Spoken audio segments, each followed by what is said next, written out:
This is our community check-in. We do it at the top of the week, Monday morning mic check, except this is the afternoon, so forgive us. But coming to you with a familiar face, Mr. Fabio, the face of all of our producer tips and tricks content, 50% of Boomcast, and also recently the voice of your tutorials for Boombox. So thank you for hanging out with me today, Fabio. Thank you for the lovely introduction, Jess. What are we going to be talking about today? Well, let's just get the business out of the way. What do you need to know this week for Boombox? Well, first off, Wednesday, we are coming to you with another YouTube video. Fabio, you are actually a resident expert on this subject, so could you tell everyone what to expect on Wednesday? So we've got another great video from our other co-creator, musicbyLukas, on how to grow your Instagram following. And the video is divided up into a set of chapters which give you some tips on what you should be posting, how to build your fan base, and what approach you should take, basically making it a lot less intimidating than people think it is. And as we all know, these days it is important to sort of be 50% production and 50% marketing. Now, I think marketing is a range of different things. Marketing can be posting on social media. I also consider networking marketing, to be honest. Mm-hmm. And we do touch on all these subjects across most of our videos on Boombox. The ones I do personally are more production focused.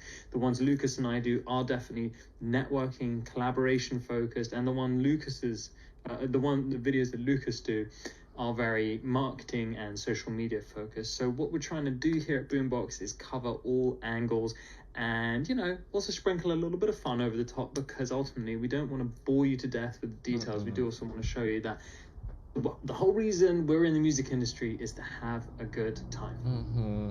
There's definitely magic to be found. Well said. Thank you for that little rundown, Fabio. So I want to I threw a question out to our users last week. I asked them of the kinds of content that we can make next, what would they be most excited about? And that really ran in 3 categories. So I broke it down as like musicianship. This is like your relationship with music and understanding music. And so it'd be like practicing musicality, music theory, those fundamentals. Then separate from songwriting and composition, this is like, how do you take a musical idea that you have and make it full and complete into itself? How do you write really musically? Think that way. And then there was the production part, where it's like you have something or you're creating something. How do you get the best sound out of that? What technical skills do you need to make your finished product really shine? And what do you think of like a percentage breakdown? We got back as the answer. Musicianship, songwriting, composition, production. Those are the 3 choices. What do I think the breakdown is? Yeah, I'm curious. It's like a guess, yeah. Wait, so one more time. Musicianship, what's the second one? Songwriting and composition. Yeah. And production. And where's the data being sourced from? Instagram. This was on an Instagram story. Was thrown out there last week. I'm gonna say musicianship was the majority, then production, then songwriting. Completely reversed. But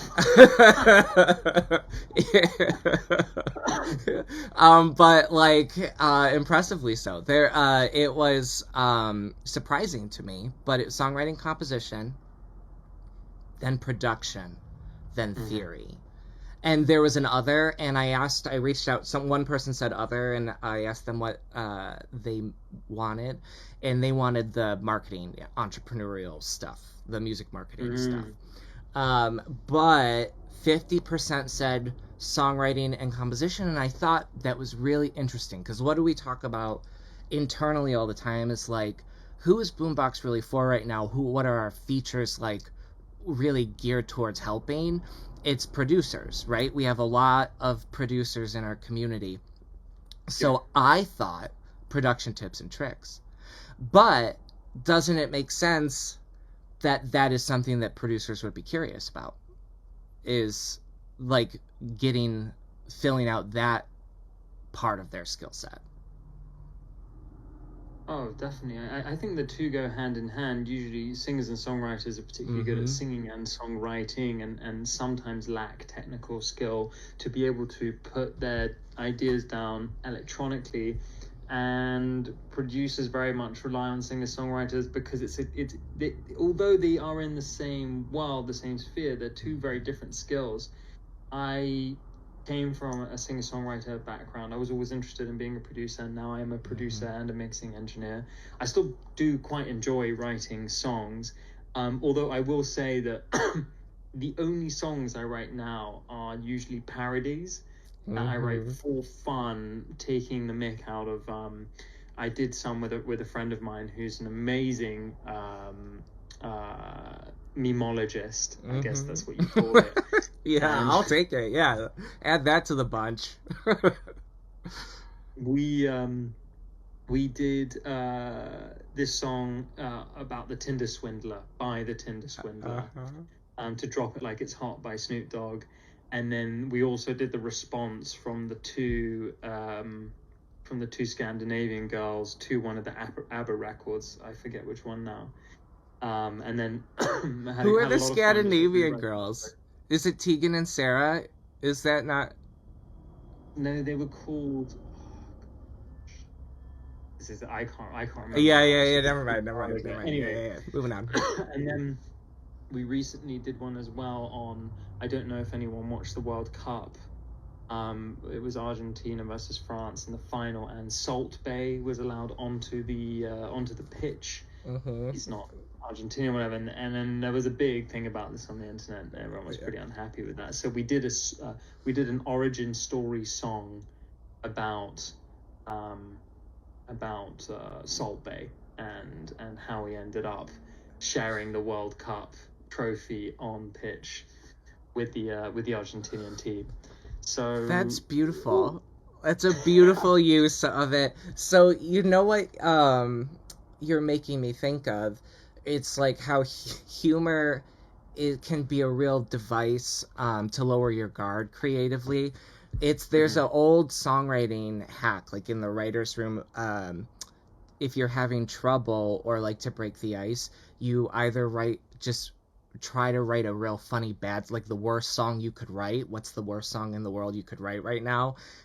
Or a parody. Like that's like another thing, just like lower the stakes to get the creative ideas going. And then usually by then it's like you're on fire. Like you could write a song in a second, but there's something about putting the editor away when you allow humor to come into play. So I love that you keep the spirit alive. You go full tilt parody. Where can you see these things? Oh, I will. Where can I see these things? Even if it's, I mean, at least Slack is for me. We work together, so I think I could throw a guy a link. I just want to preface anyone who does go and watch these. I just want to preface by saying that these are slightly X-rated, so please do take them as a joke. They are purely just art can't be censored, Fabio. We can't tame the beast. We can't hold you back. Boombox is not responsible for any of this material. Boombox is not associated in any way legally. My alter ego. Yeah. It's on a page called Super Snake, and the person who runs that page is actually someone who I used to live with, who's a very, very talented comedian, very, very crass with his comedy. But if you like things like South Park, then you'll like this page. But coming back to the songwriting for a second, it was by writing parodies that I started to understand what technique I wanted to use to write songs. I do also write regular songs. It's just that those are the more recent things that I wrote. And I don't know how you do it, Jess. for me, I do a spider diagram, and I start with the concept or potentially the title of the song, or I'm like, okay, we're gonna write about, usually it's like a recent experience. I wrote about, like, I remember last summer I wrote about a song about a girl who it was like, I don't want to fall in love with you. Do you know what I mean? As in like, this isn't going to be anything, and I'm going to make sure that I don't. I'm going to make sure that it isn't. And then thinking about, like, avoidance, tactics, strategy that you would use to navigate a situation like that with someone, and ultimately emotion. And then I walk around the park for as many hours as I need to with a voice recorder. my iPhone. It's not the 1980s. and then I will just repeat phrases and melodies over and over and over and over and over again until I feel like they're slotting into place. That's very rich what you just said. It makes me think a couple things.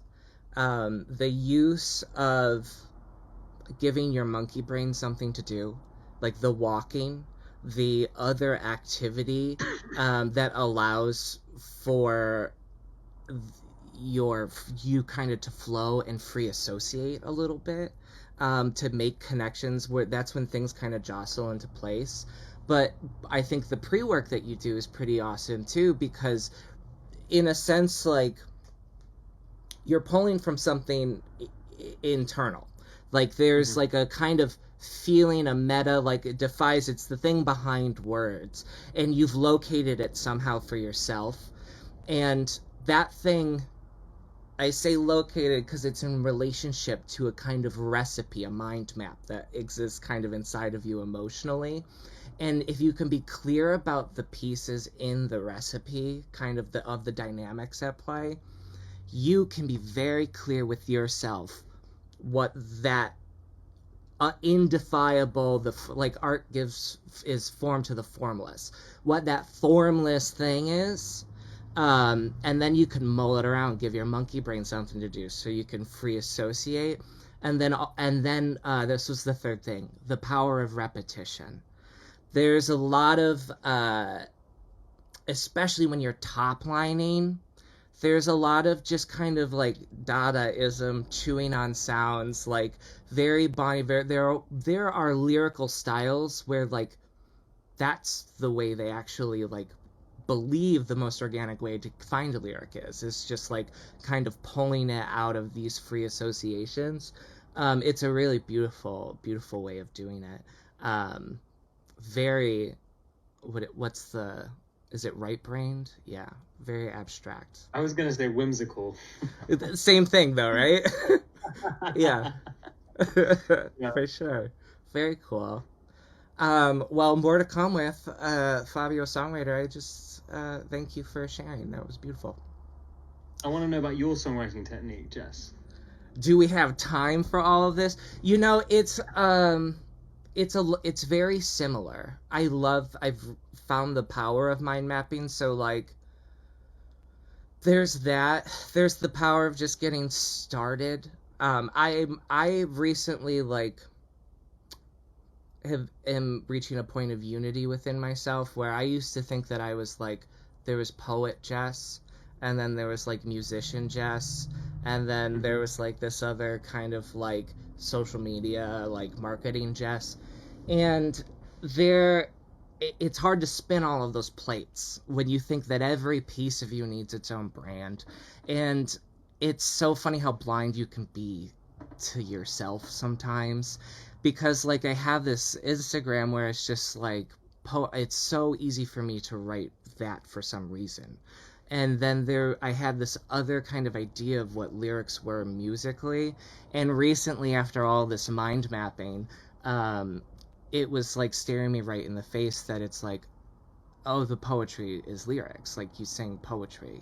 And now that's my process. So it's like I have all of these quotes and poetic pieces. It's a little bit like collage work, or a bit to match them with melodies and things, but I'll improv in that space. I love, once you find the chords, the harmony of things is like, that's where that for me can hold that indefiable idea of a piece the best. If you can get its truth harmonically, then you can loop that for days. That's the power of the repetition, right? And I'll live in it melodically now. And then it used to be that I would try to pull kind of the lyrics out of the air, but now it's almost like a jazz improvisation where I have this, like, sometimes it's only the Instagram pieces, because of the nature of Instagram, they have to be super short, or the words will be super small and too small to read. So like now I have all these short little pieces where it's like, I used to think a song needed a million words, but then I see what Bon Iver does, and he kind of meditates on a phrase different ways. It's almost just like a musical motif, a lyrical motif. And so I'm having fun kind of jazz improving around harmonic structures with these poetic pieces. That's what I've been like digging in lately. That's wonderful. It sounds so therapeutic when you describe it like that. It's really nourishing for me, yeah. Yeah, it's been my evening. I'm a little bit of a night owl, and when everybody goes to sleep and the lights are low, I just sit at the piano and I go through, I have a typewriter, very analog. Nice. And so I have all these stacks of papers, and I can just kind of go through pieces. My dream is to have like a corkboard room, where all the walls are corkboard. I could just post things around and just like have a little, what do you call it, like conspiracy theory thread lines for poems. Crazy room. I love how romantic your approach is to songwriting, and I think there's so much to be said for that, because you know, you clearly do it for the love of it rather than for any other reason. You're not doing it because you're trying to write a banger or a top 10 hit or feature on, you know, a big artist label. You're really doing it in a style that's not only unique to you, and I'm sure other people use typewriters, of course, but I can really get a sense of what it would be like to watch you writing music. And we all have such different techniques, and what can be tricky sometimes is bridging that gap and making sure that when you're working with another artist or another writer, that you're not lost in communication. And this kind of happened with me after I wrote the song. I came back from the park and I called my friend and I said, Cosima, you got to come to the studio now. I've written this song. I need your help. I know you can fill in the gaps. And it was quite funny because she turned up. She was extremely hungover and and didn't fill in any of the gaps, but we had a great time. Didn't fill in any of the gaps. Oh gosh, but if it was a good hang, it was a success. Yes, absolutely. Exactly. Yeah. And I got to explain the song to her, and she was able just to give her perspective on it and help rearrange things a little bit rather than add anything lyrically. I think starting something and even it being sort of 70-80% there, and then having someone else's input on it can sometimes disrupt the flow, whereas starting something together, you're both at ground zero at that point. Which, you know, I think navigating this conversation towards collaboration, because that's what we're trying to do here at Boombox, is we're trying to not only provide a platform for collaboration, but also maybe help guide each other and ourselves in moments where we sort of art is so personal, and how can we make it so. On that note, sorry, quickly, art is personal, and being niche about what we write, I also think makes it appeal to so many more people. But then how can we find ways to learn to trust the people that we work with in order to be able to be as vulnerable as possible and create the best piece of art possible? Yes, I mean, I think this is an ongoing conversation in art, because what you're really, the distillation of that is what happens when art comes into contact with capitalism. There are two ways that you can have, like, there is the human relation to the creative urge. So everybody has this creative, we all love music, right? This is like, that's not the barrier of entry for being a musician. So a person's relationship to art and creativity requires no outside input. However, if you want other people to have a relationship with what you're making, the clarity with which you convey that matters. And your collaborators can be clarity partners.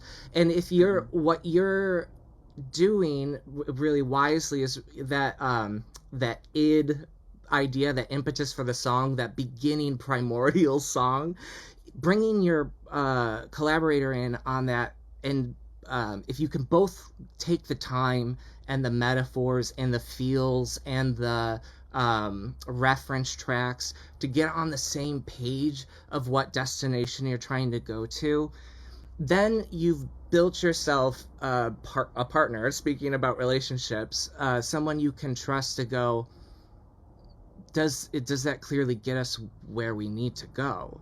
Do you understand that the way that I am understanding it? And that's really like a huge power.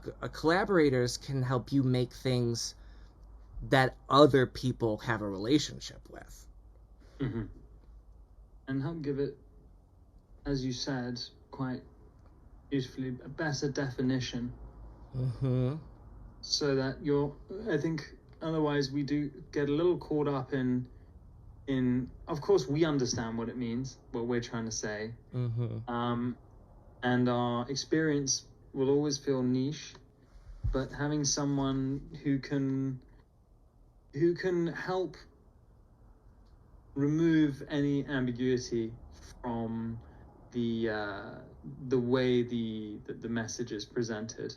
And simplicity is so hard to achieve in songwriting. Yeah. It really is. Mm-hmm. And because if you go too simple, it sounds like, oh, MacDonald had a farm. Mm-hmm. Right? And even that actually is pretty complicated. Yeah, there's some grammar going on there, right? Yeah. Yeah. And although I think we're in an era. Well, can I you're making me realize right now, he had a farm. It was the story, why doesn't he have it anymore? I don't know. He used to have a farm. Wait, does he lose it in the song? No, there's the past tense that tells you all of that. Oh. What is this? What's happening with old MacDonald? Where did his farm go? He sold it to the big corporations. Oh, man. Okay. Millions. Sorry, I completely derailed that thought. I think, okay, so I have been listening to music my whole life, and something that I have noticed, one of the bands, I'm actually going to say 3 of the first bands that I ever that I first listened to were Red Hot Chili Peppers, Muse, and Linkin Park. And their lyrics were not simple, especially Red Hot Chili Peppers. Mm-hmm. It was very poetic and very intelligent, and really, really required you to be quite attentive to what they were saying, to really understand. I still don't know that I understand actually what the Red Hot Chili Peppers is saying, but for some reason you still want to sing it, and it works, and it feels good. And as pop music developed over the years in parallel to indie music and folk music and country music, I do feel like music has become simpler, but that doesn't mean that it's necessarily easier to write. It's become simpler, but its simplicity is kind of, I always think of it like an Apple product, actually. The iPhone or the MacBook or whatever is a beautifully simple, it appears to be very simple on the outside as a product. It's just got this very slick design, but we all know that in reality it's an incredibly complicated process, and has an incredibly complicated interior for it to be that simple for the user. And I think music is very much the same. That people will be like, pop music's crap, it's so simple. I was like, okay, you do it. You try and write a song that simple and that effective. Let's take Adele, for example, who's written some incredible records, with co-writers, not all by herself, but the effectiveness and the efficiency of the delivery of the melody and the lyric and the emotion and the performance is, you never question it. So you're talking about craftsmanship, and the craftsman is judged on his him being able to externalize an internal truth. And it takes an incredible amount of craft in order to do that. You think of like somebody who can make a living thing out of marble. You really have to cut away everything that isn't what you need it to be. And that's what is on parade in pop music. And maybe it's lyrical. It has a lyrical tradition that is like, it's deceivingly simple. But is it simpler? Because there's a lot of really dense, musically dense, harmonically dense, texturally dense music happening. And the reason pop is always about giving you something you love that you didn't expect. You have to be on the cusp of, there has to be a little bit of a surprise. And that being baked in, you have to balance it with repetition and comfort and singability. But that's the joy of a fresh track. It's that it's new, and there's nothing difficult. It's asking nothing of me, because it's so enjoyable. And that's the craft of pop, you know? And like a good performer can bring a lot to the table for sure. The showmanship definitely sells the product, doesn't it? Yeah. It's the embodiment of it. It's a piece of and then it becomes theater. People get mad when they see that Justin Bieber has 15 writers on his record. I mean, I'm not picking at Justin Bieber. Yeah. I quite like Justin Bieber, to be honest. That might be a shock to people watching this, but I'm a lover of music. If it's good music and it's well written, if I like it, I like it. What am I gonna do? I don't care how it was written. I don't care who's singing it. Yeah. The Harry Styles record, as it was, I remember just hearing it, being like, didn't even know it was Harry Styles. I was like, this is such a good record. And then finding out it was Harry Styles, and feeling like a bit of a guilty pleasure, because I was like, I feel like I shouldn't like Harry Styles because I'm not into that kind of pop music. But then kind of just disregarding my subjectivity on being what I call it a genre snob. And I think there is a lot of genre snobbing that goes on, but a good record is a good record, and it doesn't matter how it got there. You don't get into your car, right, and go, it took 150 engineers to build this, but my other car, it only took 85. You just don't, right? You don't really care. You're like, does this thing work? Does it drive well? Does it get me where I need to go? Music is a vehicle, for sure. Yeah, and sometimes it takes a lot of creativity. You know what? More people, we're talking about collaborators adding clarity and perspective. More people make sure, if everybody in the room agrees that it's clear, then it's pop is always trying to get popular. I mean, like, you can't fault pop for trying to be popular. Like, how clear could you be in it's in the name. So like, yeah, that is the game we're playing here. How do you what is the most clear to the most people? Because there's a different quality to the conversation you can have on that scale. Some you can't have a depth of conversation on that scale, but you can have a breadth of conversation on that scale. And pop is so good for the unifiers and like what's happening. So you have these really base level primal songs about tonight will live forever. Tonight will be immortal. There's these songs that thrive to feel everlasting and in the moment is pop music. But you know, Bon Iver's having a very different conversation, and it's a depth. It's a very complex conversation, and these genres have really evolved to be really good at each kind. But pop is allowed to, yeah, let's talk about love. Sure.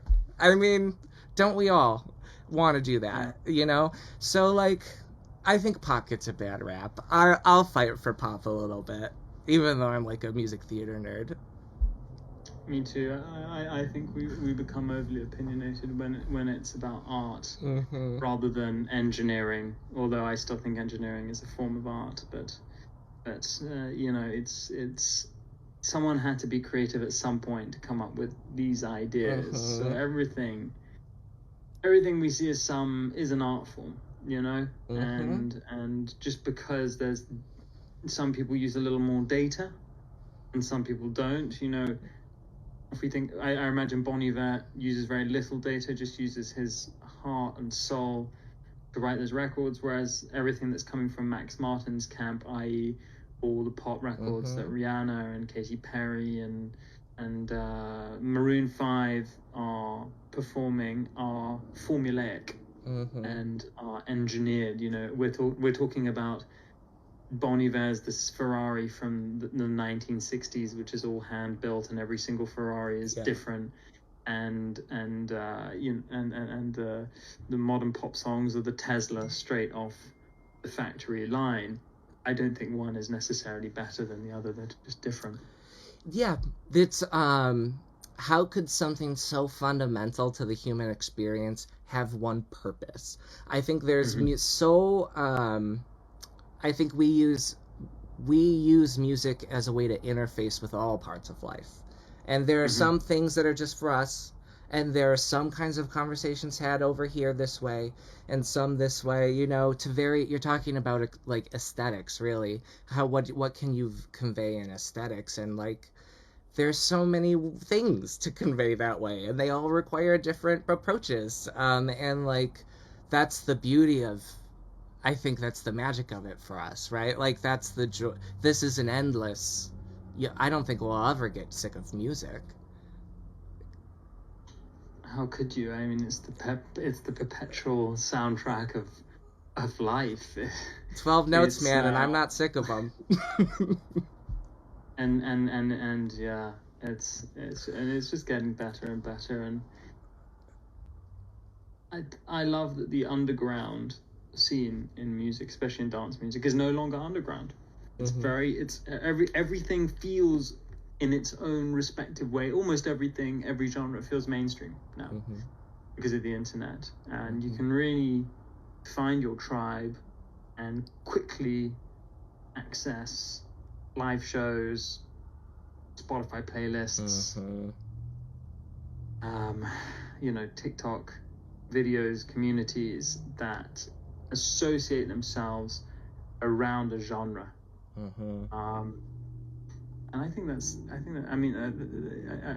it's such a, music is the ultimate collaborative tool. We just don't ever think of it that way.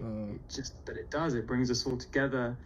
We're there for a common cause, and the absolute ecstasy and joy that comes from sharing those moments. And I just been to a few live shows, and and just turning around to your friends, and you're all turning to each other when we were especially there's one moment in particular, one event in particular, at this rave in this jungle in Mexico. Amazing sound system, amazing crowd. It was just sunrise. You just casually said this rave in this jungle, but okay, go on with we'll gloss over it. I'll go on with your story. It doesn't matter that it was a rave in a jungle. It's just that the scene was particularly romantic. With regards to the sun was coming up, trees over the top of us. Really in the sticks here, and almost every drop, and the DJ was just doing such a good job. Every drop, we're all turning around to each other and smiling, and recognizing that these vibrations, because that's what music is. Yeah. Music is the most abstract form of art in the world. It's particles vibrating through the air and colliding, and that creates frequencies which then our brain registers as melodies or rhythm. or rhythm, and you're sharing these moments without questioning why you're sharing them. It's just happening, and it really does make you realize what a fundamental part of human life music is and forever will be. And to imagine a world without music would be ghastly, wouldn't it? It would just be it wouldn't be the world as we know it. It's so crucial to how we actually interact with it. And Yes.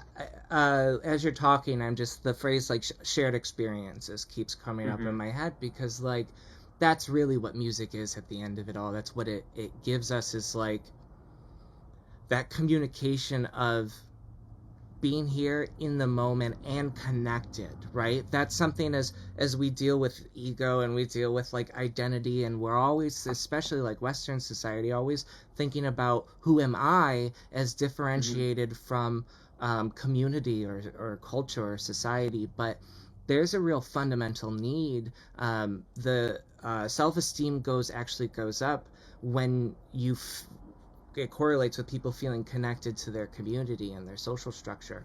And sharing music is this, so it almost bypasses a lot of you could connect over like loving figurines, or My Little Pony, their brony culture, right? But like nothing cuts to the heart of it quite like music, because it's so primally fundamental to our experience. And that moment of euphoria where you're like riding what they call flow state, because you're not in the past and you're not in the future. Not only are you here, but you're not alone. And man, to get to hold that for a moment on a weekend, that could really get you through a week, for sure. It's meditation in its purest form, is it not? Yeah. You get really frustrated and you can't come up with that one lyric, and you just want to throw it out the window. Totally, yeah. I mean, we it's because we care, right?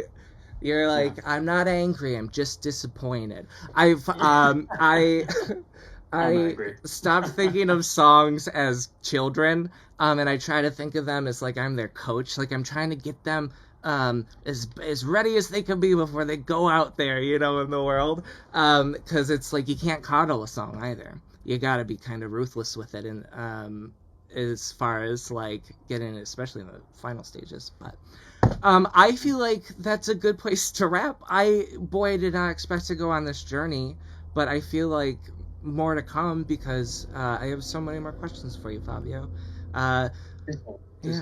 Yeah. So let's end on this note. I've got office hours in Discord Tuesday, Wednesday, and Thursday this week from 5 to 7 p.m. Those three middle of the week, and we can really talk about anything. We could listen to stuff, we could go through tutorials. There's some music tutorials that I want to go through. You could ask me questions about music. We could just hang out, play games. We're Nitro now, baby, so we can play all the games. But that's it. Goodbye. Thank you. Yeah. Thanks for having me. Totally. Yeah. Peace. Have a great week, everybody. Bye.